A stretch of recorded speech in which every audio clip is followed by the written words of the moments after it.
Primera de Corintios, capítulo 12, versículo 13. Porque por un solo espíritu fuimos todos bautizados en un cuerpo, sean judíos o griegos, sean esclavos o libres, a todos se nos dio a beber de un mismo espíritu. Quiero volver a leerlo. Porque por un solo espíritu fuimos todos bautizados en un cuerpo, sean judíos o griegos, sean esclavos o libres, y a todos se nos dio a beber de un mismo espíritu. Hace poco hemos asistido al bautismo de Gastón, de Laura, de Karen. Ellos fueron bautizados. Y la pregunta es, ¿fueron bautizados también en el Espíritu? ¿Por el Espíritu? ¿Qué pasa con el bautismo del Espíritu Santo? ¿Sucedió eso? ¿Cuándo? ¿Cómo?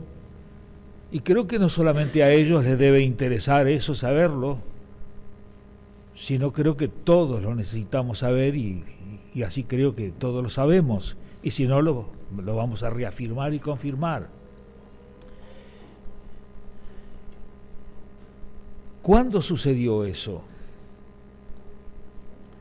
¿En qué momento? ¿Cuáles son las evidencias de que hemos sido bautizados con el Espíritu? No es el tener algunos dones, la evidencia de que hemos sido bautizados en el Espíritu Santo.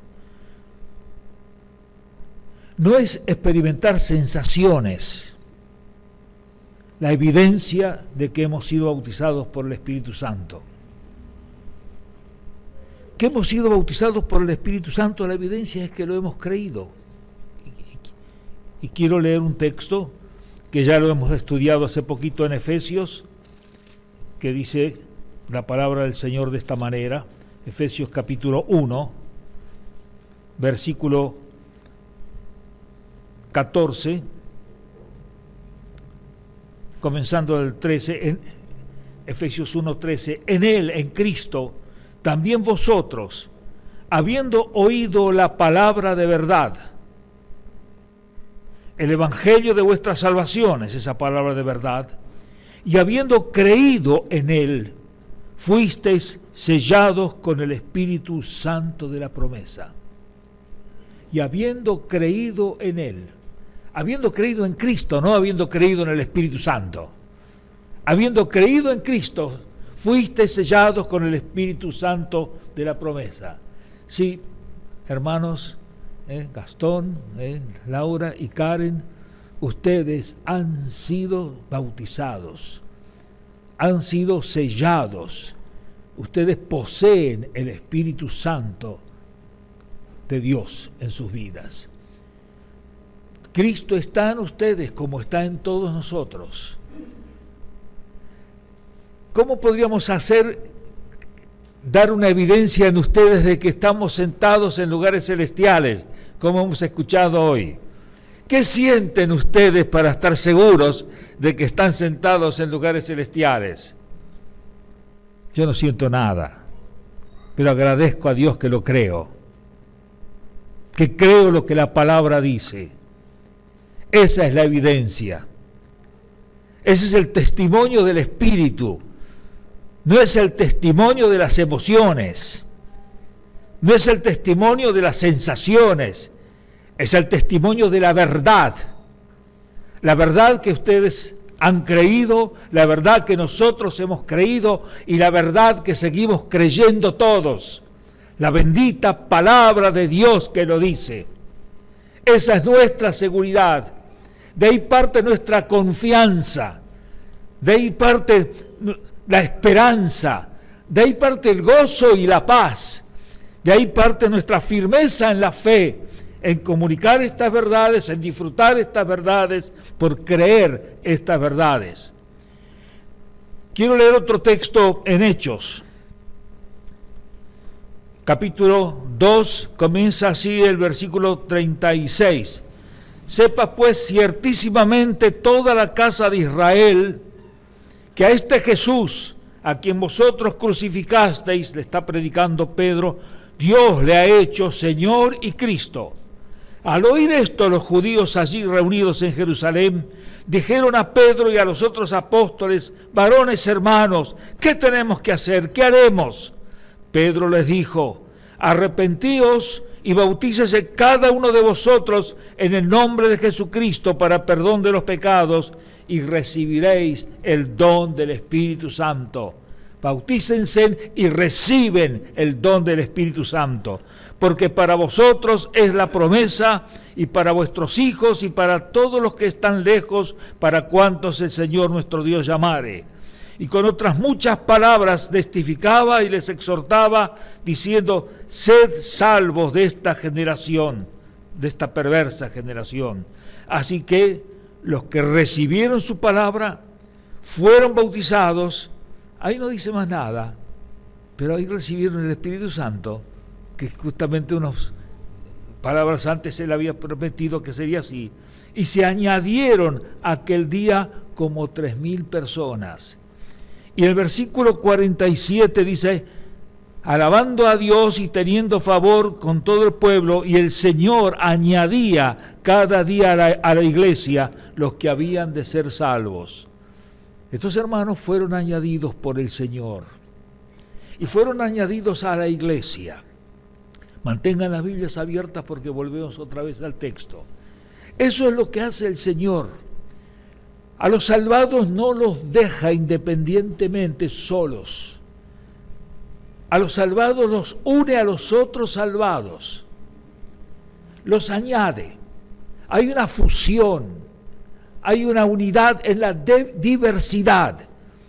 Cada uno diferente. Varones, mujeres, jóvenes, ancianos, pobres, ricos, de otra cultura, de otra nacionalidad, de otro color de piel, pero de todos hace una unidad.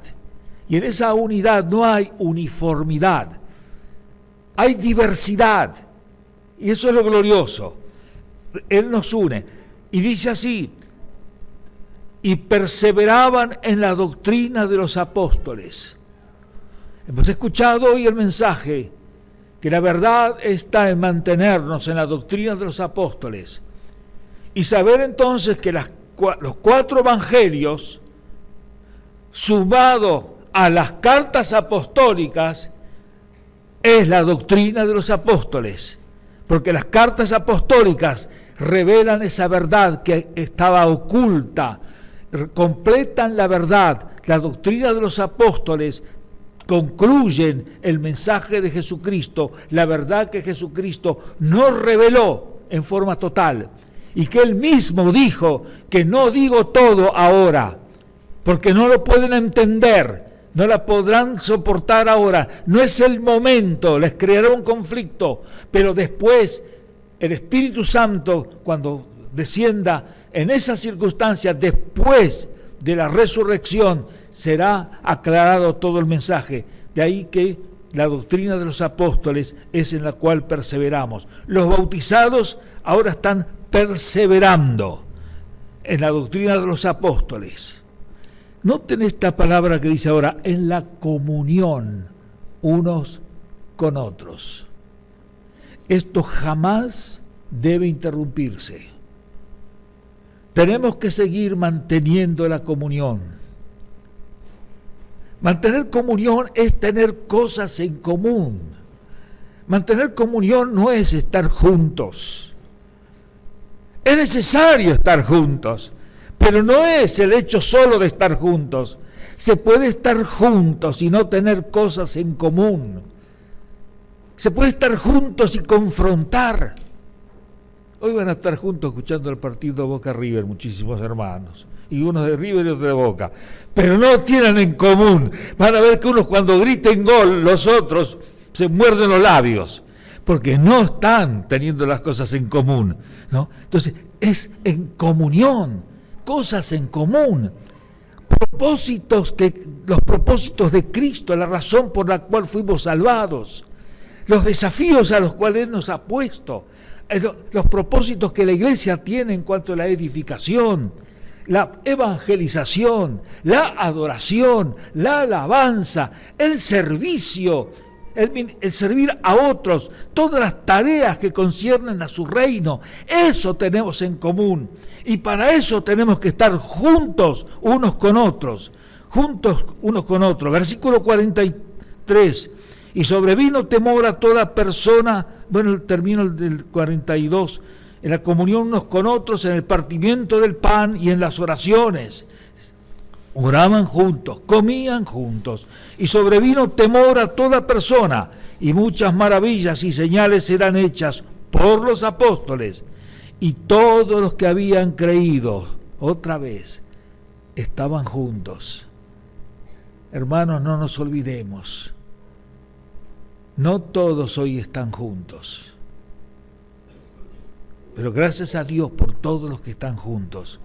Y tenían en común todas las cosas, y vendían sus propiedades y sus bienes y los repartían a todos según la necesidad de cada uno. Y perseverando unánimes, otra vez, unanimidad, cada día en el templo, partiendo el pan en las casas, comían juntos con alegría y sencillez del corazón, alabando a Dios y teniendo favor con todo el pueblo, y el Señor añadía cada día a la iglesia los que habían de ser salvos. Miren, una iglesia unida, una iglesia junta, una iglesia que tiene en común los objetivos. Dios trabaja. Son las condiciones esenciales y necesarias para su crecimiento. Se dan las condiciones para que Dios intervenga trayendo gente, convirtiendo gente, porque está el ambiente y están las condiciones para que ellos crezcan, para que ellos reconozcan la presencia de Dios en nuestro medio. Y entonces el Señor hace próspera la congregación, trae a los de afuera van a quedar, porque ¿qué efecto producirá a los que vienen cuando ven que pocas cosas hay en común? Que no está ni el calor, no está ni la comprensión, no está ni el compromiso, no está ni la colaboración, sino que cada uno es una pequeña isla, separada de la otra. No conforman un continente, sino un delta donde hay 1000 islas divididas por arroyos y ríos y que no mantienen una relación. Dios va a bendecirnos. Dios va a traer a los inconversos, se van a convertir cuando nosotros tengamos esas condiciones. Y siempre lo hemos visto, la iglesia estando en esas condiciones, Dios añade a los que han de ser salvos. Él opera a través de nosotros. Vuelvo a leer el texto de 1 Corintios 12:13, porque por un solo espíritu fuimos todos bautizados en un cuerpo, y a todos se nos dio a beber un mismo espíritu. Es el mismo Espíritu Santo. No hay hermanos con más Espíritu Santo y otro con menos Espíritu Santo. No hay tal cosa. Dios no ha discriminado a sus hijos. Está en la vida de cada uno en la misma dimensión que está en la de otros.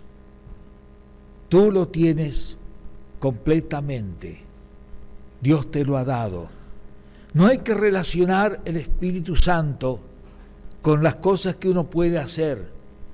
No es que el que más trabaja o que quizás más predica o que quizás más colabora o que más ofrenda, que tiene más el Espíritu Santo. No. Pero sí el que tiene el Espíritu Santo hará, ofrendará, colaborará, trabajará, hará sus aportes, ofrecerá todo lo que Dios le ha dado para el servicio de los otros. Pero no hay que pensar que la cantidad de espíritu está dado por eso, sino que tú lo tienes y no lo debes buscar. Tú no debes buscar al Espíritu. Tú no debes orar para recibir el Espíritu. Tú debes dar gracias a Dios que te ha dado su Espíritu. Tú tienes que honrar a Dios que ha honrado su palabra y que te ha concedido el Espíritu. Y que tienes fe en la declaración de Dios. El hecho de estar reclamando, pidiendo al Espíritu Santo, no revela otra cosa que incredulidad. No creo en tu palabra, Señor, lo que tú dices que lo he recibido. Quiero que me des una prueba adicional, alguna sensación, alguna visión, alguna experiencia emocional, algo que tenga más que ver con la piel y que no tenga tanto que ver con la fe. Y es por la fe, es por creer. Quiero leerles solamente no porque vamos a leer otro, San Juan, ahora, San Juan capítulo 7, versículos 37 al 39. En el último y gran día de la fiesta, Jesús se puso en pie y alzó la voz diciendo: si alguno tiene sed, venga a mí y beba. El que cree en mí, como dice la Escritura, de su interior correrán ríos de agua viva. Esto dijo del Espíritu que habían de recibir los que creyesen en Él, pues aún no había venido el Espíritu Santo, porque Jesús no había sido aún glorificado, muerto, sepultado y resucitado y ascendido al cielo, ¿no? El que cree en mí, los que creyesen en Él, reciben ese Espíritu Santo. De ahí que toda la palabra constantemente atestigua de la confianza y la seguridad de que por creer es que tenemos el Espíritu. Pero esa fe, en la medida que esa fe quiere partir de una sensación, ya no parte de una declaración. Creo en lo que tú dices, Señor. Creo en lo que Cristo ha hecho, creo en tu palabra. De otra manera, es una duda en la palabra que necesita ser robustecida con una emoción adicional o con alguna sensación adicional. Y eso es lo que no honra a Dios.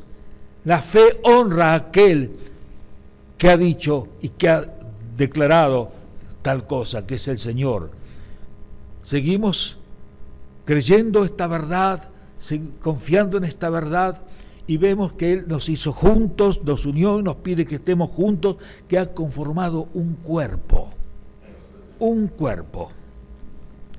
Y 1 Corintios capítulo 12, versículo 14 dice: además el cuerpo no es un solo miembro, sino muchos. 1 Corintios 12, 14. El cuerpo no es un solo miembro. Yo no soy el cuerpo. Tú, individualmente, no eres el cuerpo. Somos recién cuerpo cuando estamos juntos. Yo diría usaría otra palabra también. Somos cuerpo cuando estamos unidos. Somos cuerpo cuando funcionamos unos con los otros. No somos cuerpo por ser mano y por ser pie y por ser ojo y por ser dedos, aunque necesitamos ser manos, ser pies, ser ojos, ser dedos, ser pierna. Necesitamos. Pero en la unidad se conforma el cuerpo. En la relación del dedo con la mano, con el brazo, con el antebrazo y con el resto del cuerpo. En la unidad somos cuerpo. Nunca somos cuerpo separadamente. Esa es la razón por la cual no nos explicamos a veces, pero sí lo entendemos y vemos que muchos miembros entran en conflicto, entran en crisis, no hay crecimiento, no hay avance, no hay en ellos ni actividad tampoco, porque la actividad justamente se produce estando en el cuerpo. El crecimiento se produce estando en el cuerpo. Hay una necesidad de ser cuerpo. Y algo que es tremendamente todavía más serio es que automáticamente no solo que no somos cuerpo, sino que no tenemos cabeza. Porque la Biblia aclara constantemente que Dios lo puso al Señor Jesús como cabeza del cuerpo, como cabeza de la iglesia. Quiere decir que solo es cabeza nuestro cuando nosotros somos cuerpo de Él. Y cuando somos los miembros los unos con los otros, estamos unidos. He aquí la necesidad de la unión, la necesidad de la relación, la necesidad de la dependencia. Porque el pie necesita de la mano necesita del pie. No avanzamos si no es con los pies. No podemos tampoco lavar los pies si no tenemos las manos o auxiliar a otras partes del cuerpo. Notemos la interdependencia de los miembros. Y Dios ha hecho de tal forma a los miembros que se necesiten los unos a los otros. Hermanos, tú tienes necesidad del que está al lado tuyo. Yo tengo necesidad de ustedes. Y en la medida que no lo entiendo, comienzo a sufrir ese divorcio en mi propia vida, hasta en mi propia relación con Dios, porque no puedo tener una relación con la cabeza de ese cuerpo cuando no la tengo con el cuerpo de esa cabeza. Es una necesidad vital para que podamos crecer, para que podamos desarrollar. Y a su vez tiene mucho que ver esto con la capacidad que Dios concede a cada uno, porque se la concede a cada uno solamente cuando está en función al servicio de los demás. Porque los dones y las capacidades son para provecho de la iglesia, para provecho del conjunto, para beneficio de todos. Y en la medida que no estoy y que mi vida no está ofrendada en beneficio del conjunto, los dones no funcionan, no aparecen. En cuanto a las capacidades a desempeñar, creo que todos tenemos las luchas y los pensamientos de decir y de pensar, ¿para qué me ha llamado el Señor? ¿Cuál es el don que tengo? ¿O cuál es el ministerio que tengo? Que es el servicio que tengo que desempeñar, la tarea que tengo que hacer. ¿En qué forma puedo estar sirviendo a otros? Una de las crisis más comunes que tenemos es la siguiente. En el proceso de capacitación y de servicio, lo primero que nosotros recibimos es luz, es conocimiento. Dios comienza a mostrarnos ciertas cosas que son necesarios hacer, que puede ser dentro del grupo o con el grupo afuera, o bien sin estar juntos, pero estamos unidos en objetivos idénticos de testificar en un lado, en otro lado, pero hay un trabajo en conjunto. Puede ser dentro de la congregación, fuera de las paredes de esta congregación, pero comienza primeramente a venir la luz de lo que hay que hacer. Cuando uno tiene luz y comienza a ver lo que hay que hacer, se está dando cuenta de lo que no se hace, de lo que no se está haciendo.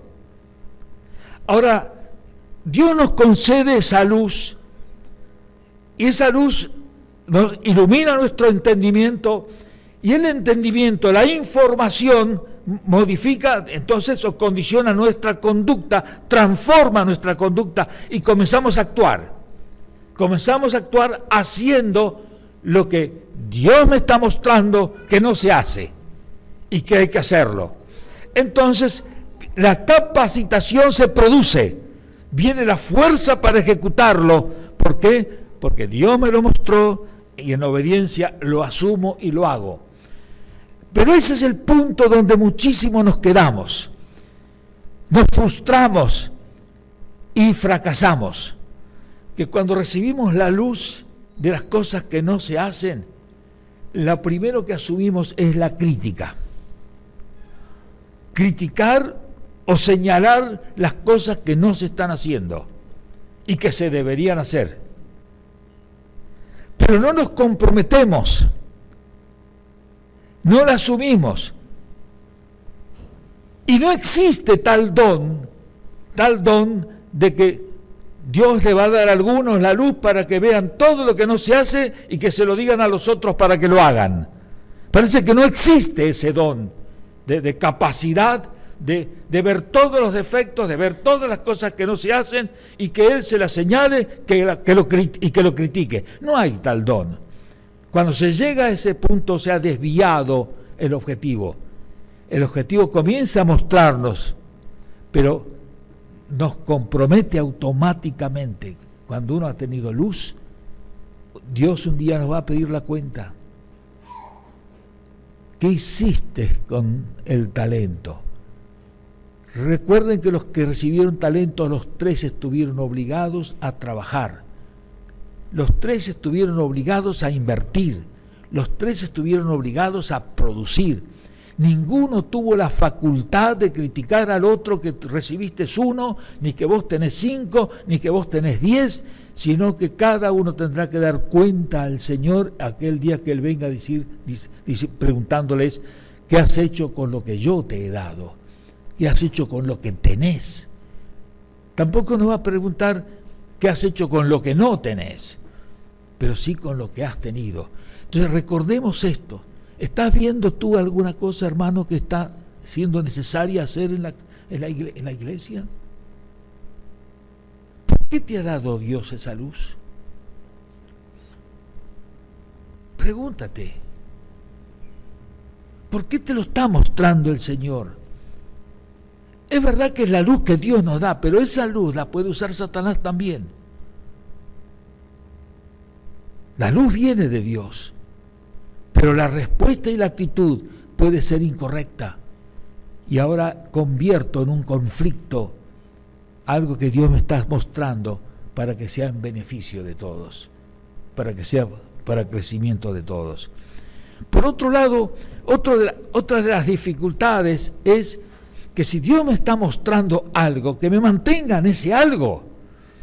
Dice la palabra, si dijera el pie porque no soy mano, no soy del cuerpo, y si dijera la oreja porque no soy ojo, no soy del cuerpo, por eso no será del cuerpo. Y si todo el cuerpo fuese ojo, ¿dónde estaría el oído? Entonces, otro de los problemas es reconocer qué soy. Si tú eres pierna, si tú eres mano, toma las cosas.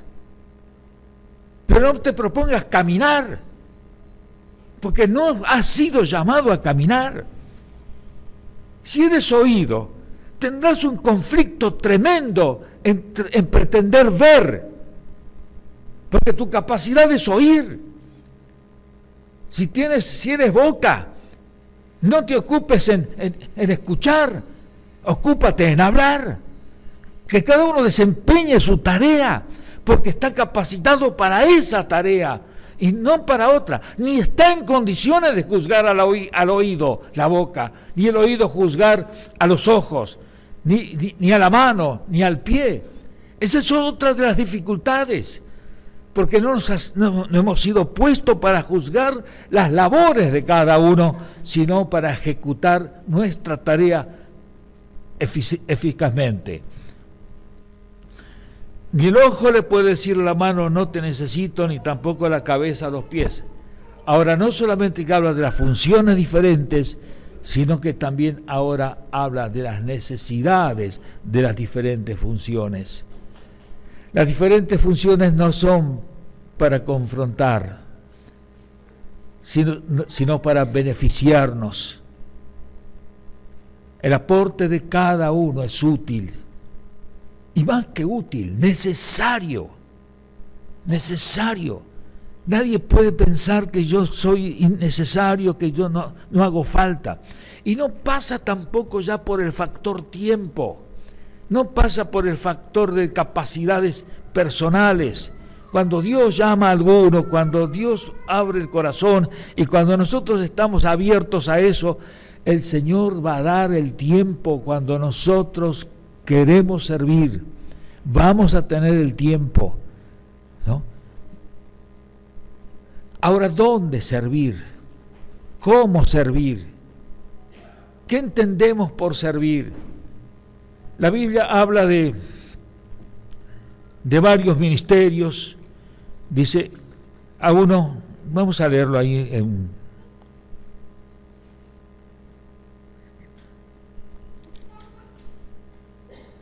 el capítulo 12.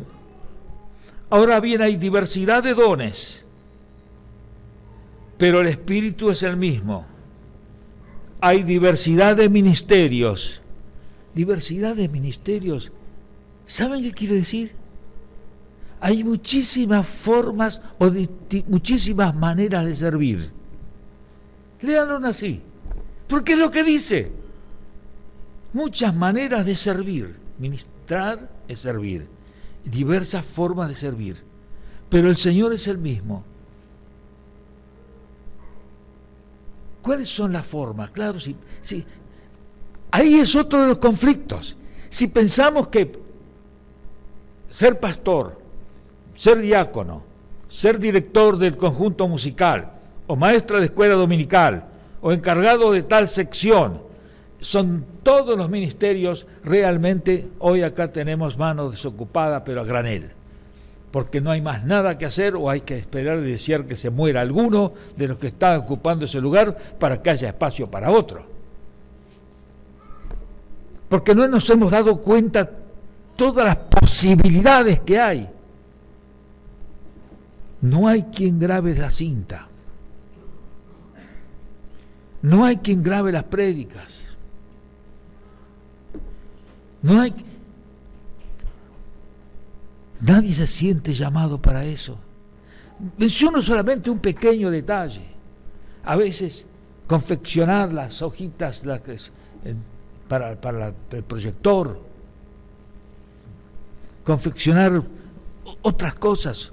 Se han imprimido hoy nos han dado para cantar un himno, unas hojitas. Pero hay innumerables tareas, es tremendo. Pero la disposición, el estar atentos, el estar dispuestos, los que buscan trabajo siempre lo encuentran. No los encuentran o no lo encuentran aquellos que no lo buscan. Puede haber algo de desconocimiento, pero hoy ya no podemos decir que hay desconocimiento. Si hay distintas maneras de servir, si hay un montón de tareas, porque dice otras operaciones, hay formas de presidir, hay formas de ejecutar, hay formas de atender enfermos, hay formas de atender a niños, hay formas de llegar, innumerables formas, hay cientos de necesidades. Pero lo que sucede es que somos selectivos en eso y no dejamos que sea el Espíritu Santo el que sea el selectivo, que Él diga, tú vas a hacer esto, sino a veces yo quiero hacer esto. Y por esa razón a veces no estamos con un empleo al servicio y a la gloria del Señor. ¿Por qué? Porque estamos seleccionando lo que queremos o lo que nos gusta hacer, pero no lo que Dios quisiera que hagamos. Hoy hemos escuchado para que las buenas obras que Dios preparó de antemano para que anduviésemos en ellas. Señor, ¿cuáles son las obras que tú quieres que yo ande en ellas? ¿Qué es lo que tú esperas de mí? ¿Qué deseas hacer conmigo? ¿Para qué me has redimido? ¿Para qué me has salvado? ¿Para qué me has amado de tal forma? ¿Para qué me has sacado de la situación donde estaba lo que era antes y lo que soy ahora? Señor, ¿qué es lo que tengo que hacer? Pocas veces se da eso de que estamos llorando, aunque vi hermanos y conozco hermanos desesperadamente porque quieren servir al Señor. ¿Qué puedo hacer? ¿Qué puedo hacer? ¿En qué puedo ser útil? Y son hermanos que están dispuestos a cualquier cosa. Y a veces, como en las fábricas sucede o como en otros lugares, a veces se les dan los trabajos menos importantes. Y el que es fiel en lo poco es puesto después también en lo mucho. Hasta el Señor muchísimas veces hace así, de ponernos en trabajos simples, pero donde se muestra el amor al Señor y después se hacen otras tareas.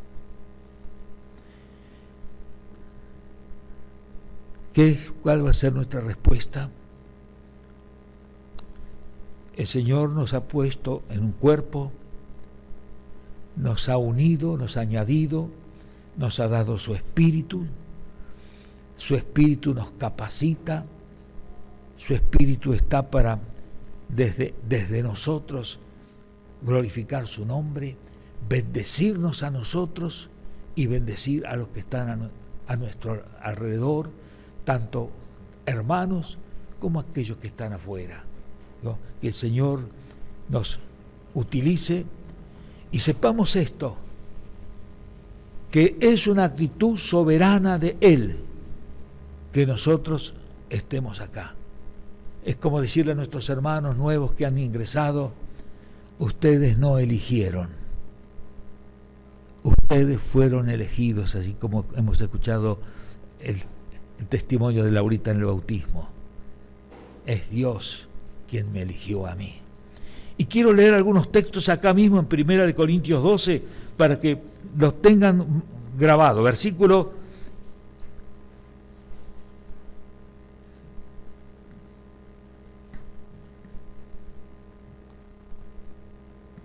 18.